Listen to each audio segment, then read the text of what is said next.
Was geht ab, liebe Leute? Herzlich willkommen zu einem neuen Video und heute befinden wir uns nicht in Kempten, sondern im Stuttgarter Raum. Jetzt fragt ihr euch vielleicht, warum und was machen wir hier?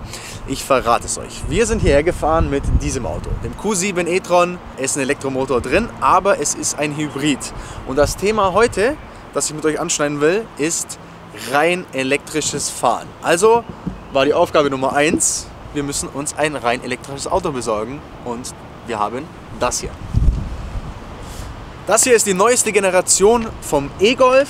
Unsere Challenge sozusagen ist einfach mal zu testen, wie lässt sich so ein E-Auto im Alltag handhaben, ne? Wie fühlt es sich an, ein rein elektrisches Auto zu haben, wie leicht oder wie schwer können wir laden. Und wir haben dazu eine kleine Hilfe bekommen, denn es gibt von NBW eine selbst entwickelte App, die wir freundlicherweise benutzen dürfen, um einfach mal zu schauen, wie schnell können wir denn eine Ladestation finden, wie funktioniert der ganze Ladevorgang, um einfach ein Gefühl dafür zu bekommen. Und deswegen ab in dieses wunderschöne Auto, wir machen uns auf den Weg.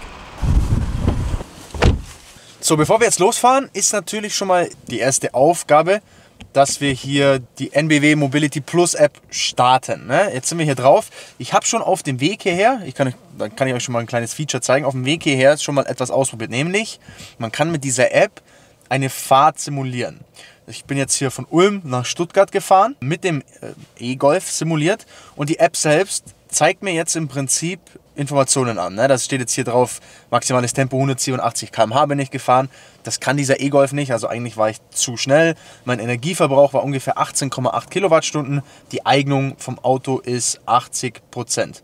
So, und ich kann natürlich dann jetzt hier noch auf Ergebnisse vergleichen und der zeigt mir im Prinzip alle möglichen gängigen E-Autos an und sagt mir dann, wie gut die sich im Prinzip für die Strecke, für die Art und Weise, wie ich hier jetzt diese Strecke gefahren bin, wie gut es sich eignet. Also das ist sehr cool für alle, die mal ein Gefühl dafür kriegen wollen, passt so ein E-Auto und was hätte das jetzt bedeutet, wenn ich diese Strecke so gefahren wäre. Ne? Also das mal als erstes Feature. Aber was uns jetzt natürlich interessiert oder was mich vor allem interessiert ist, jetzt mal zu sehen, wie ich denn mein Auto hier laden kann. Denn wir gehen jetzt einfach mal davon aus, wir machen jetzt hier einen Ausflug, ne? Wir wollen jetzt mal irgendwo hinfahren. Dann ist natürlich die Frage, wo kann ich laden? Und diese App zeigt mir das jetzt an, indem ich hier auf Ladestationen gehe, meinen Ort lokalisiere und im Prinzip jetzt im Umfeld herum, ihr könnt das schön sehen hier, lauter verschiedene Ladestationen sehe. Das ist eine ganze Menge, die er mir hier anzeigt. So, hier zum Beispiel sind gerade 19 verfügbar, also der sammelt das dann immer zusammen, ne? Also es ist auf jeden Fall eine ordentliche Menge. Jetzt haben wir einfach mal was rausgesucht, wo ein bisschen hier noch Grünfläche drumherum ist, also vielleicht ist es da ganz schön. Jetzt sehen wir hier gerade, dass 10 Ladestationen hier verfügbar sind. Wenn ich jetzt drauf klicke, zeigt er mir das auch an. Ladepunkte anzeigen, so, Typ 2, verfügbar, maximal 50 kW, maximal 22 kW. Also ich sehe die verschiedenen Lademöglichkeiten, die dort vorhanden sind. Sehe den Betreiber, in dem Fall NBW. Sehe Zugangsmöglichkeiten, Mobility Plus App. Das heißt, ich kann jetzt mit dieser App auch dort dann die Ladestation aktivieren, was für uns ja wichtig ist, weil wir wollen das ja ausprobieren, ob das funktioniert. Sehe die Tarife und kann jetzt auch zum Beispiel sagen, ich will das als Favorit speichern. Das machen wir gleich mal. Das finden wir schon mal gut. Und dann sagen wir jetzt einfach Routenplaner. Geben das hier ein, 23 Minuten, 28 Kilometer und fahren dort jetzt einfach mal hin. Das heißt, wir machen jetzt mal das erste Mal diesen E-Golf an.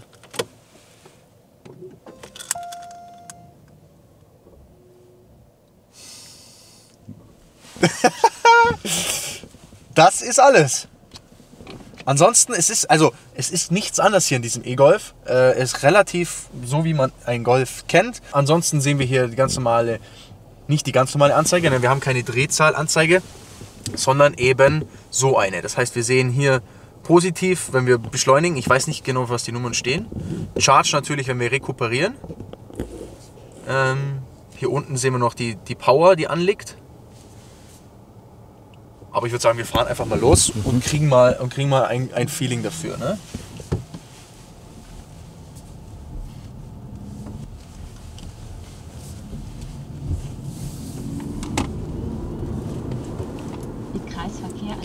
Ja, das war ja geil. Der geht gar nicht schlecht, ne? Ja. Das war ja richtig mega. Habt ihr das, ohne Scheiß, habt ihr das gerade gesehen? Das ist jedes Mal wieder der Beweis, dass Beschleunigung mit einem Elektromotor super cool ist, weil es dir ein anderes Feeling gibt und du einfach, du warst jetzt nicht darauf vorbereitet. Ne? Es hat dich nichts gewarnt, dass jetzt gleich gute Beschleunigung kommt. Ja, das war geil, das war ganz andere Beschleunigung als beim Motor normal. Das fühlt sich gut an, ne? Ja, vor allem halt so einfach durchgängig irgendwie. In 1,8 Kilometer links halten und auf der 8 Richtung Karlsruhe fahren. Saugeil. Das ist lustig. Saugeil. Also ich kann das, ich habe es beim Q7 e-tron schon gesagt, aber beim Q7 e-tron ist ja der Motor ein bisschen schwächer wie der hier drin ist.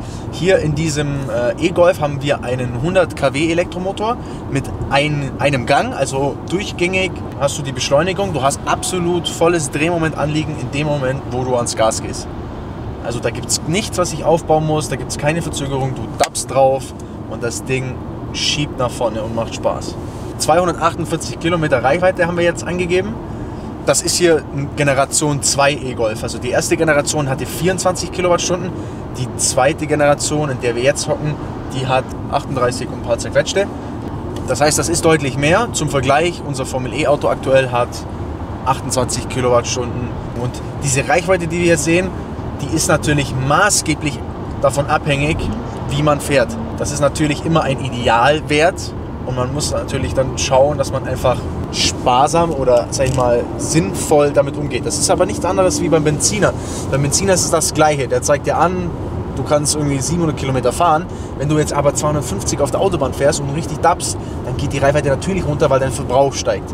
Und hier ist es ja nichts anderes in Form von elektrischem Fahren. Einfach vorausschauend fahren, vom Gas gehen, das Auto rollen lassen, rekuperieren. Also ich kann es immer wieder nur betonen, wie sehr mir einfach es Spaß macht, mit einem Elektroauto zu fahren.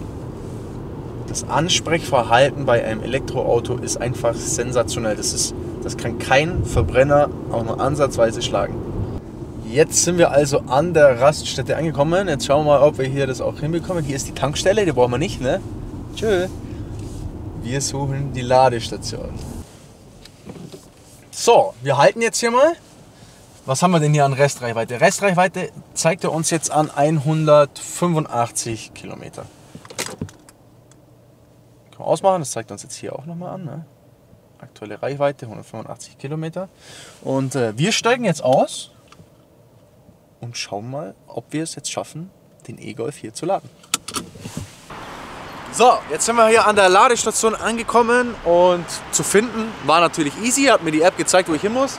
Jetzt ist natürlich die Frage, wie sieht es mit dem Laden aus? Ne? Ich kann jetzt hier im Prinzip in der App sagen, Ladepunkte anzeigen, sehe dann die 3 verschiedenen Anschlüsse sowie die Nummer, die hier übereinstimmt, weil es könnte ja sein, dass man verschiedene Anschlüsse fürs E-Auto braucht. Das heißt, ich habe die jetzt hier im Überblick, wähle meinen aus. Unser Anschluss sieht so aus. Das heißt, für uns kommt natürlich Stecker 3 in Frage, der mit 50 kW lädt oder bis zu 50 kW laden kann. Das heißt natürlich, ich wähle den jetzt hier in der App aus. Und er sagt mir, verbinde den Ladestecker und drücke auf Starten. So, das sollte man hinbekommen. Machen wir mal. Zack, ist aktiviert. Zahlungsdaten sind natürlich hinterlegt in der App. Das heißt, da muss ich jetzt nicht mehr irgendwie groß rummachen. Und klicke jetzt hier auf Starten. Startsignal gesendet.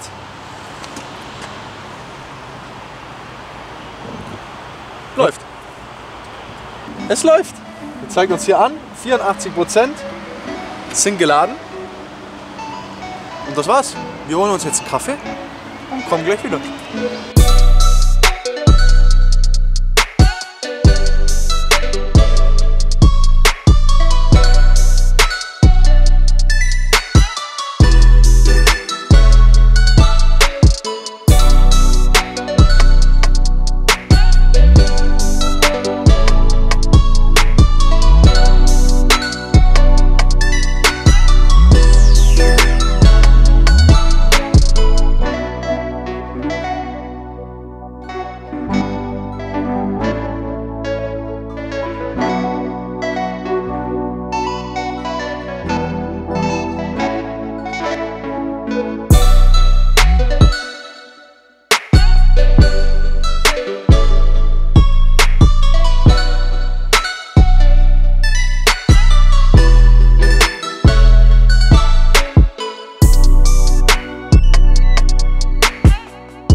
laut App müsste jetzt alles ready sein, Auto ist wieder geladen. Das heißt, wir steigen einfach wieder ein. Ne? So einfach geht's. Es ist wirklich unkompliziert. Wie lange hat es jetzt gedauert ungefähr, so von 80% auf 100 wieder zu gehen? Ja gut, wir waren jetzt ein bisschen länger da drin, weil wir noch auf Toilette waren, aber wie lange waren wir jetzt effektiv da drin? 10 Minuten? 10 Minuten waren wir jetzt da drin und es ist voll. Aber ich weiß nicht, wann genau es auf den Punkt genau fertig war. Das zeigt es mir nicht an, aber er ist auf jeden Fall voll. Oder er müsste voll sein. Das sehen wir jetzt gleich.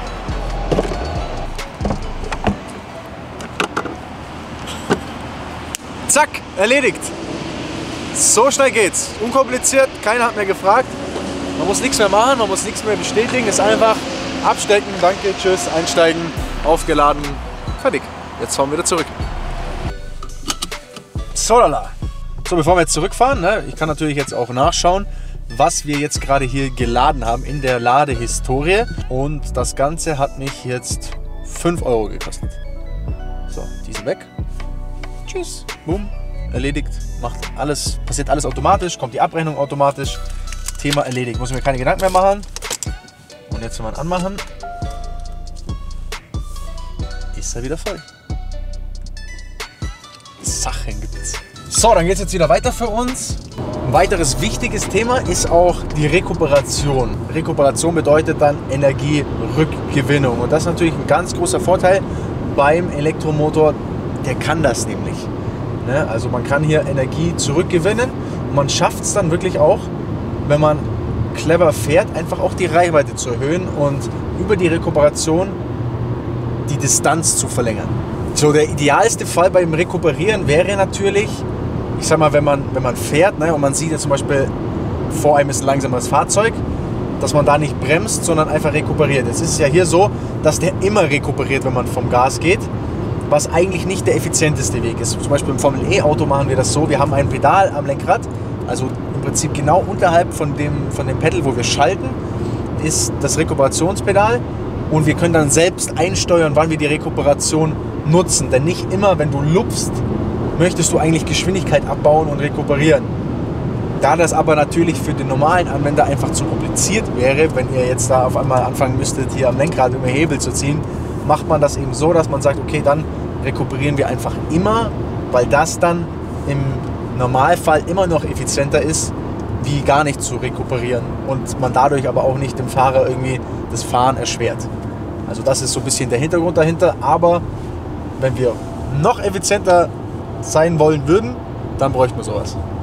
Die Sache mit der Elektromobilität ist ja auch die, dass man einfach sehr, sehr viele Vorteile auch noch hat. Ne? Die Leute allgemein denken natürlich, dass es ultra kompliziert ist aufzuladen, dass es alles nicht möglich ist, dass man keine Ladestationen findet und natürlich ist es in gewissen Gebieten vielleicht noch etwas schwierig, aber es ist teilweise einfach auch schon richtig gut und diese App hilft da wirklich enorm. Ne? Das ist also wirklich eine gute Erfindung sozusagen, weil man einfach jetzt nicht mehr darauf angewiesen ist, sowas suchen zu müssen, sondern man hat wirklich eine Datenbank von, ich glaube, 16.000 Ladestationen, die es gibt und man kann das jetzt einfach eingeben. Und wir zum Beispiel haben jetzt gerade gesagt, wir haben noch Bock, was zu essen in der Stadt, wir haben noch Hunger.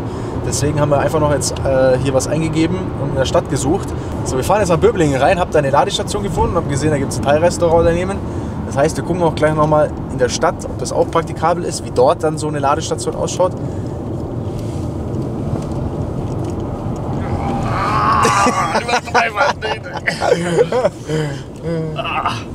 Ich kann es nicht lassen.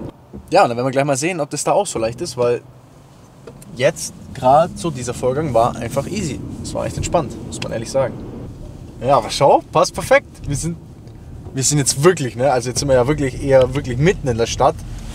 Aber Ladestation läuft.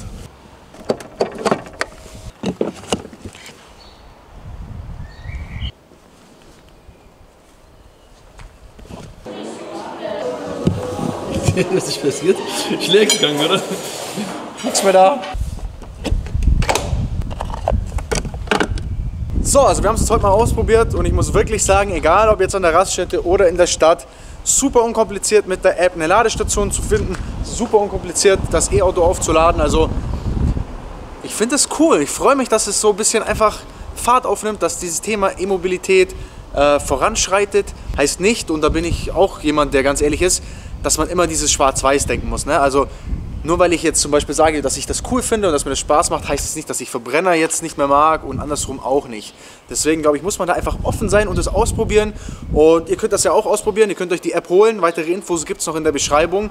Zu guter Letzt gibt es noch zu sagen, dass ihr am Dienstag auf dem Channel von NBW, die uns ja dieses Auto und dieses ganze Thema zur Verfügung gestellt haben, dort kriegt ihr auch noch ein Video und zwar einen Talk. Mit dabei ist der gute JP und die Lina van der Maas. Wir werden uns zusammen treffen und ein bisschen über E-Mobilität sprechen. Also da bin ich auch schon sehr gespannt, freue mich sehr darauf. Und in diesem Sinne danke ich euch sehr fürs Zuschauen, wünsche euch einen wunderschönen Tag. Haut rein.